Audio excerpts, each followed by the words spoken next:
Most people think a coward or imagine a coward, the imagination, is someone who runs from physical danger. But there is another kind of cowardice. It doesn't always imply running or fleeing. I'm talking about the cowardice of refusing to face yourself, the cowardice of avoiding difficult truths about yourself, the cowardice of never being able to admit that you're wrong or admit that you made a mistake, right? The cowardice of running from feelings of shame, vulnerability, the cowardice of running from self-examination, right?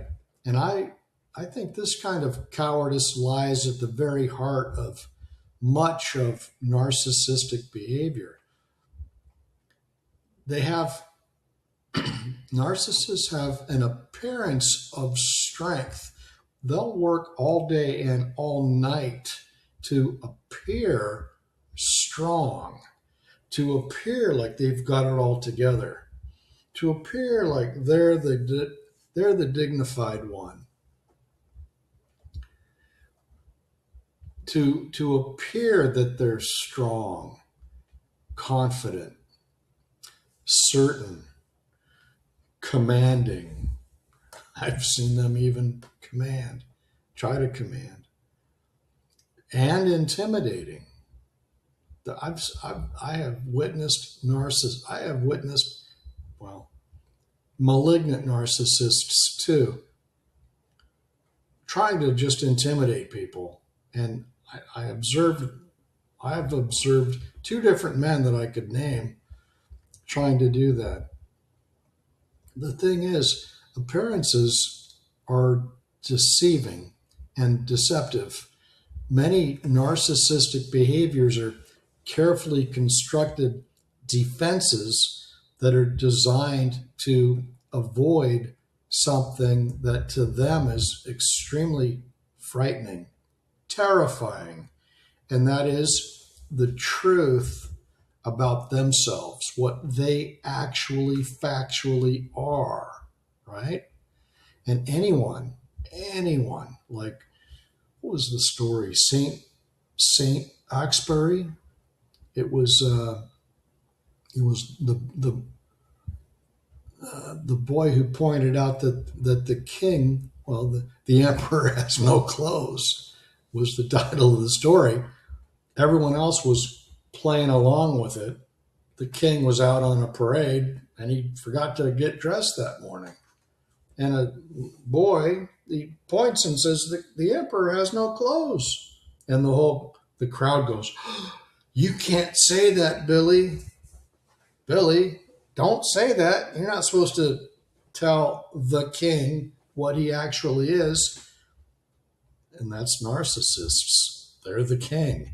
You're not supposed to point out what they actually are, right? That's part of the whole game that they play. The charade, the pretense, the pretending, constantly pretending. And it's a game that they play and everyone around them, their minions, their satellites play, right? So what are they afraid of? Because there's if that is not fear-based behavior, I don't know what is. So what are they afraid of? Narcissists are terrified of being wrong, being criticized. Some of them can't take the teeniest bit of a correction. Even when they want to be the ones to lay down the rule, they want to be the one to have the position of authority, and they're not following the rules themselves. They're terrified of being ordinary, being seen as just commonplace, ho-hum, average, vanilla, whatever. Terrified. They have to be special. They're terrified of being rejected. They're terrified of being seen as flawed, that there's something wrong with them. And they're the people who have the, by far, absolute most number of things wrong with them. Right? Oh, man. And they're terrified of being held accountable, too. Well, you want to get one upset? Hold his hand to the fire. Question him. You want to know how to upset a narcissist? A real bad one, especially? Start questioning him and what he's doing. Jack, I'm the authority around here. You're not supposed to ask me those kinds of questions. But they never even get that sentence out, because that's when the screaming starts. Boy, did they get mad, quick, upset. And they'll say, I can't have this conversation anymore. I'm going to end this conversation. That's when you know that you hit a nerve, right? You made the mistake of telling them the effing truth.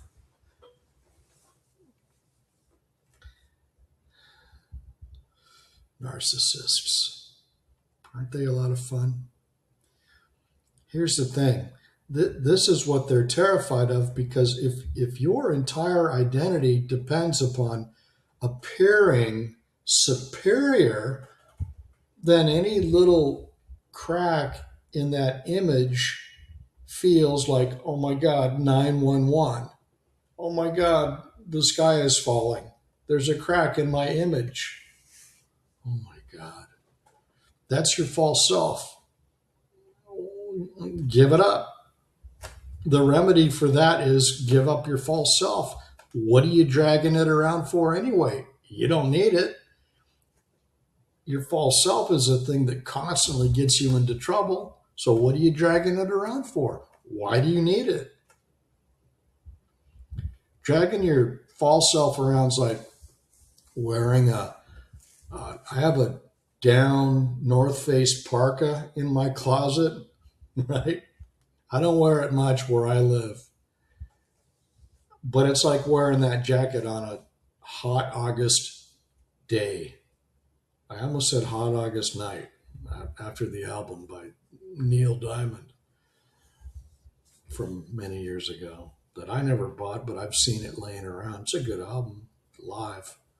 Anyway, their entire identity depends upon them appearing superior. Don't you know I'm number one around here? So if you start telling them things that are wrong with them, things that they are doing that are wrong, they fall apart. They can't handle it. That is the cowardice that I'm talking about.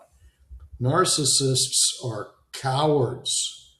They're cowards. They can't meet you halfway on anything. They crumble. They fall apart right before your very eyes. You point out the tiniest thing and they start screaming. Like a little, now, my nephew, when he was 2 years old, he acted better than that. But they're like adults with the emotional maturity of a 2-year-old, right?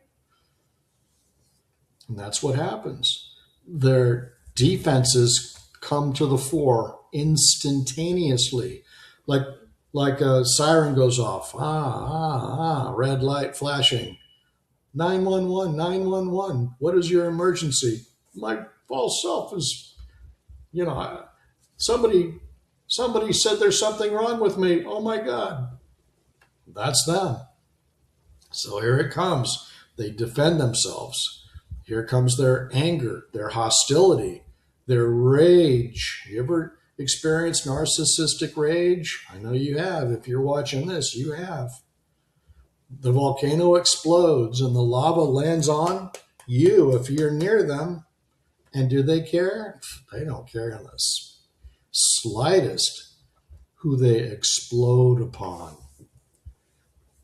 Cowardice. That's why, give me one word to describe them. Give me one adjective. They're cowards. They're cowards through and through. Any way you slice it, narcissists are cowards. And the farther along the spectrum they go toward malignant narcissism, the bigger cowards they are, if I can spit it out right. Sorry, I just washed my tongue and I can't do a thing with it.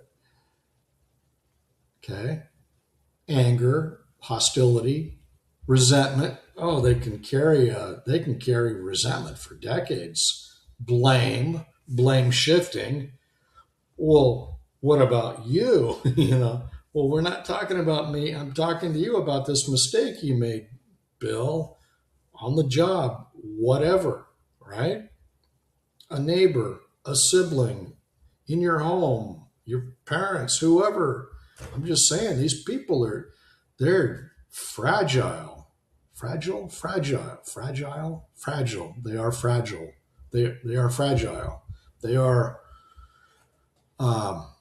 miserable people too, aren't they? Yeah, they're so miserable. It's like, okay, Your Majesty, deflection, gaslighting. Oh, there's nothing. Why are you saying that, Jack? I'm doing a fine job. No, you're not. I'm telling you, you're doing these three things wrong. A, B, C. How dare you point those out? How dare you? I'm the important one around here. The fact that anyone is any kind of an authority ever should be a dead giveaway. Because narcissists want the authoritative position so they can just order people around. They love bossing people around. Tell people what to do, or get what they think is the good parts of being, I'm the authority.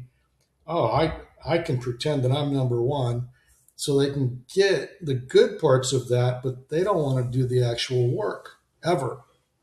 They'll slough that off onto somebody else. The actual labor, they don't want to break a sweat. Are you kidding me? Does the king labor? If the king has peons and minions he can send out to do all of his work? No way. And they withdraw too. They will withdraw. Right? Anything except honest self-examination, which they can't do. Forget that. Narcissists have zero self-awareness. They don't know their inner self from the man on the moon. They don't. So they are what I call them secret cowards. They put on a big show about being impressive and being number one and marching around. But if you poke him with the stick, if you slap him twice, you're going to find out what kind of a coward he is. He's not a man at all. He's a terrified little boy who can't manage his own emotions. You show me a narcissist, I'll show you a coward. The deepest form of courage is the willingness to look honestly at yourself. Why? Because I am my own problem.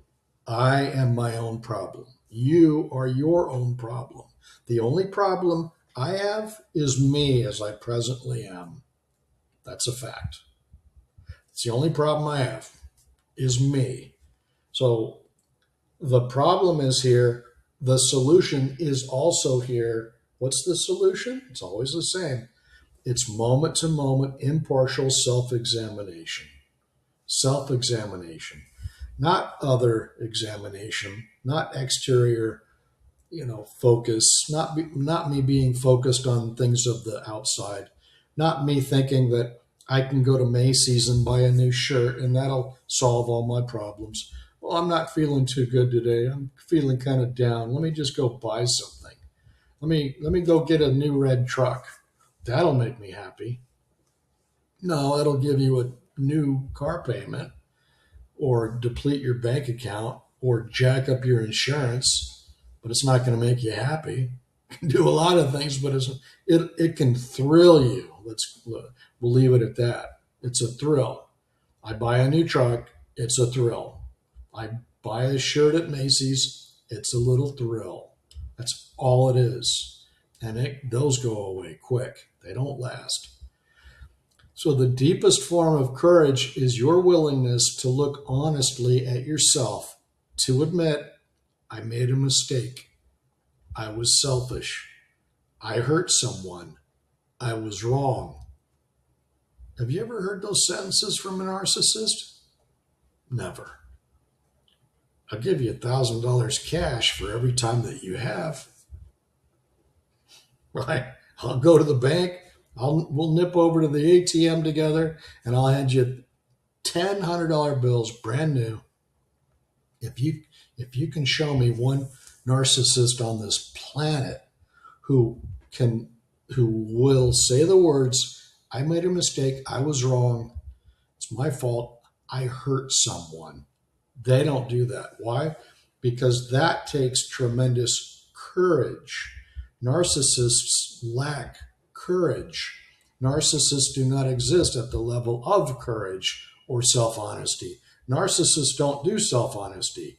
They would much rather pretend that they're this hero, conquering hero. They're either a conquering hero or a poor picked on victim. So they would rather set up, instead of living in reality, which you can do if you learn how to self-observe. Look, read my book, Happiness Habit, on the website. You can learn how to self-observe. That's how you solve your problems. It's right there. They won't do that because narcissists hate reality. They would rather, this is the cowards that they are, they would rather set up this big, phony, false reality that they call themselves in their life, and then manipulate everyone in their life, as many as they can, to do things like, remember, tell me that your job, spouse, is to tell me 20 times a day what a good person I am. I know somebody who does that to his wife. They've been together 30 years. It works for them. But is it honest? Is it truthful? No. He's a malignant narcissist. I know him. I've heard them speak. That's her job. He trained her 30 years ago to do that. Your job, if you're going to be with me, is to tell me how good I am. I know he told her that 30 years ago because I know him. And when you first know self, when you understand self, when you become an expert at your own inner geography, you also become expert at what's happening inside other people. This is why it's so easy to clock a narcissist, because once you know self, you'll see the pattern. You'll see the patterns of behavior in other people, and you'll put two and two together, and you'll go, that's another narcissist right there. I knew him. He was a neighbor. He was a friend. He was a relative for decades, and he hid it from me, and I never saw it, but now I see it because my eyes have opened. I know what they are. I know the pattern. I recognize the behavior. I can go through the checklist and tick off all the boxes. And he's ticking all the boxes. So what am I going to do with that one? I'm going to stay away from him. I'm going to have nothing to do with him. If he's my boss, I got to go to work. Okay, I'll put up with it. I will learn how to deal with him. For example, I will keep my answers to yes and no. Yes, no, whatever. But if he's really irritating me and he's my boss, I'm going to be looking for another job quick. Like that night when I get home, I'm going to get on the phone. I'm going to find something else to do. I'm going to work for myself. I'm going to start my own thing.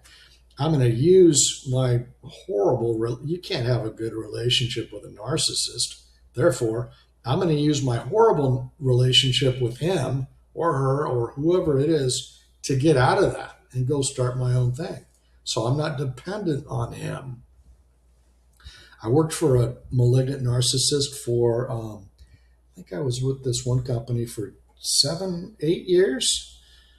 And I knew the boss was narcissist. And then more and more I said, he's not just a narcissist. He's a bad one. he's one of the baddies. He's a malignant narcissist. I could tell. He ticked all the boxes. So I always knew that, and I never had to see him face to face. It was always email and once in a blue moon telephone, because their office was in Louisiana and I did my work in another state. And I worked for that company, but in another state. I never had to go to their office or deal with. It was just email. I'd send him an email. It's perfect. But every once in a while he'd call. They'd have to talk about something.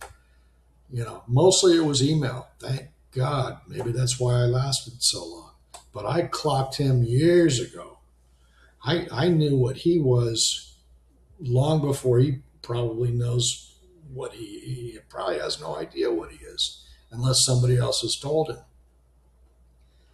So it takes tremendous courage to admit that you're wrong, and avoidance of personal wrongness. What does that require?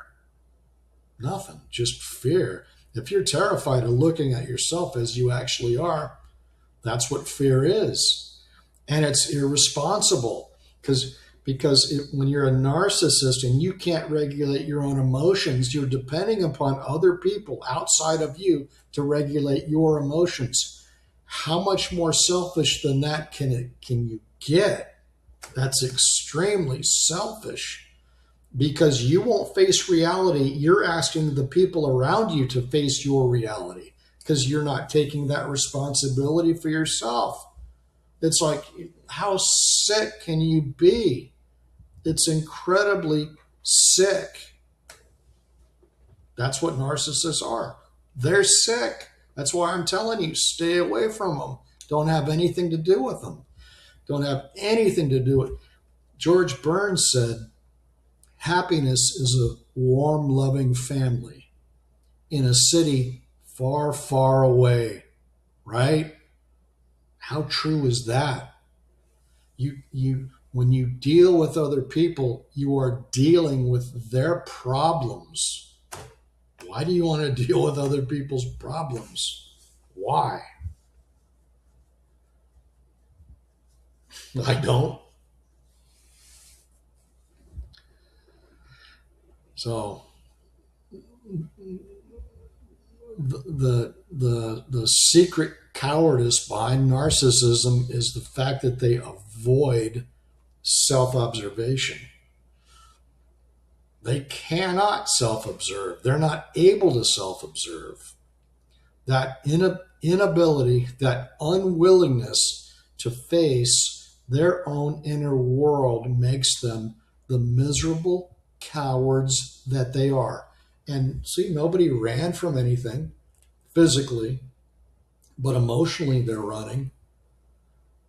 Psychologically, they're running. You have to know this about the narcissist, plural, in your life, so you can not ever again be afraid of them. In India, the people of India call narcissists hungry ghosts. They're ghosts because there's nobody there. That's really accurate. And they're hungry because they always need more of your emotion. That's why you can't argue with a narcissist, because that's all they'll do with that is feed on your emotion anyway. You can't present them with facts. They don't want to hear any of that. They are so out of it, it's not even funny. The lights are on, but nobody's home. They're out of it. I knew a lady, she was 93, and I'd see her. I mean, I knew her for many years, constantly talking about herself all the time. It's the only thing she ever talked about. You'd try to converse with her, and she would bend, twist, manipulate the conversation back to her. Her favorite topic was herself. Total narcissist. Not a bad one, not malignant, but a narcissist. And I'd observe her, I'd catch her, and she's just staring off into space when she wasn't blabbing full time. Just staring off, and I go, wow, the lights are on, but nobody's home. Look at that. The hungry ghost. They're hungry. They're narcissists. They're starving for attention, for being stroked, for being told how good they are, even when they're not. And they're not good ever. So what does this mean for me and you?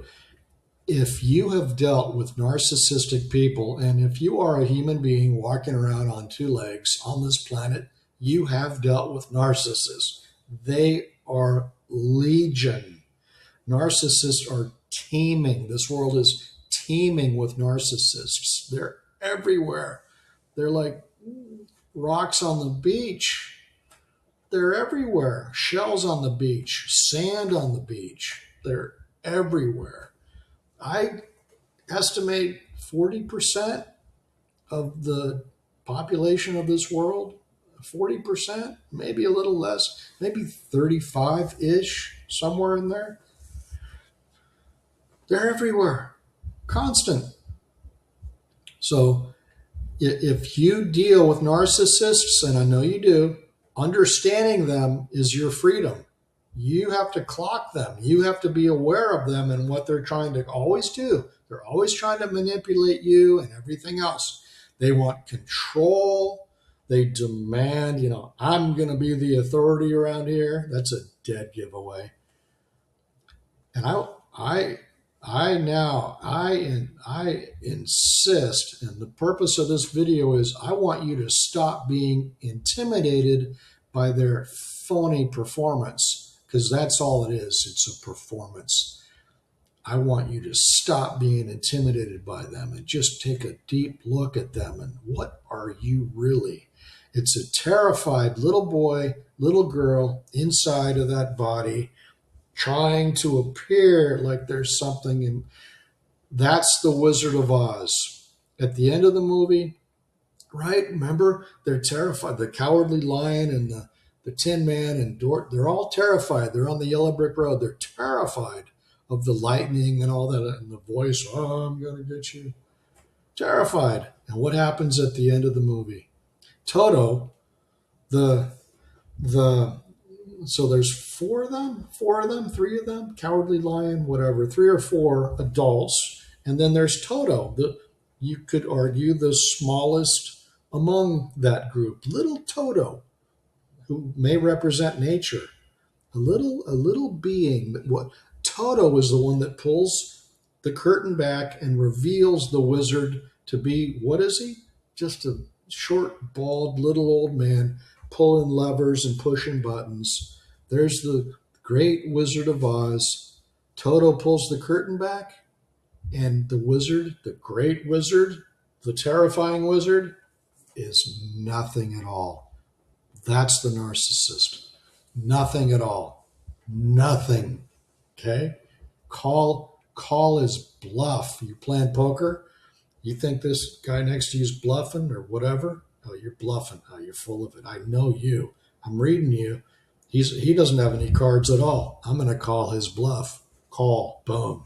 Let me see your cards. I just paid for your cards. Let me see them. Because if I've got better cards than him and I think he's bluffing, all that money's mine. I win. So call their bluff and you will win, okay? And remember Toto. Toto pulled the curtain back. Pull the curtain back. Inside that terrifying narcissist that you know is a coward, a quivering coward, right? So stop being intimidated by them. Stop chasing their approval, because you'll never get it from them. They'll never tell you that, oh, good job, Jack. Never. And you don't want that from them anyway. They don't mean it. Stop trying to fix them. You won't fix them. You can't fix them. God himself cannot fix a narcissist. They are DBR. You know what DBR is? Damaged beyond repair. Okay? So stop all that. Okay? I can't tell you what to do, but I'll tell you what I did. I distanced myself from all of them. I have nothing to do with any of them. I can't stand those people. How How immature can you get? How irresponsible can you get that you can't even and won't even regulate your own emotions? You want me to do that? You think I'm going to stick around and receive all that lava when you decide to explode? You think I'm going to let all that lava burn on me? You're out of your mind. And that's another reason I'm making this video today. I want you to finally see what these people actually are. They can only appear to be important and strong and authoritative. They're a quivering coward inside. Okay? Have nothing to do with them. Take nothing they say seriously. Okay? Laugh in their face. Do that. You're not dealing with strength when you interact with them. You're dealing with a coward. You're dealing with fear wearing a costume of strength. Okay? So the truly courageous person is not the one who appears perfect or authoritative. The truly courageous person is the one who can look inside themselves and tell the truth about themselves. That's the courageous person. The secret cowardice behind narcissism is this. They can't stand to hear themselves described. They can't stand to hear themselves criticized. They can't stand to hear themselves corrected, questioned. They can't stand to have anyone say anything that might imply that they are even the slightest bit wrong. Once you know what they are, I'll speak for myself here. Once I know what someone is inside of them, once I know that they're empty, that they're a hungry ghost, that they're not there, once I know that they are a narcissist, the best thing I can do is stay away from them. A restraining order from any superior court nationwide is usually 300 feet. You can go get a restraining order and it'll say right there, this person has to stay geographically at least 300 feet away from you at all times. My restraining order from these narcissists is 300 miles. I want nothing to do with these people. Okay? So I'm Jack Carter. Thank you for letting me share, and I'll see you again.